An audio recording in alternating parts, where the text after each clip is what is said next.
papa পালিনে এখন মজা হাইটি চলো জপকৈ কলৈ যাওঁ চলো চলো কৈ ৰচুনৈ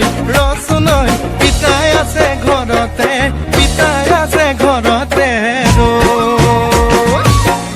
নবৌ গামোচা বব জানানে নবৌ ৰুমাল চিলাই জানানে নবৌ গামোচা বব জানানে নবৌ ৰুমাল চিলাই জানানে আমাৰ ঘৰৰ কেইজনীয়ে গামোচা বব নাজানে আমাৰ ঘৰৰ কেইজনীয়ে ৰুমাল চিলাব নাজানে জানা জানৈ বৰ্ণ মাধুলি জানৈ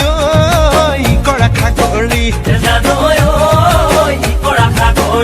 জানৈ আমি কৰিলো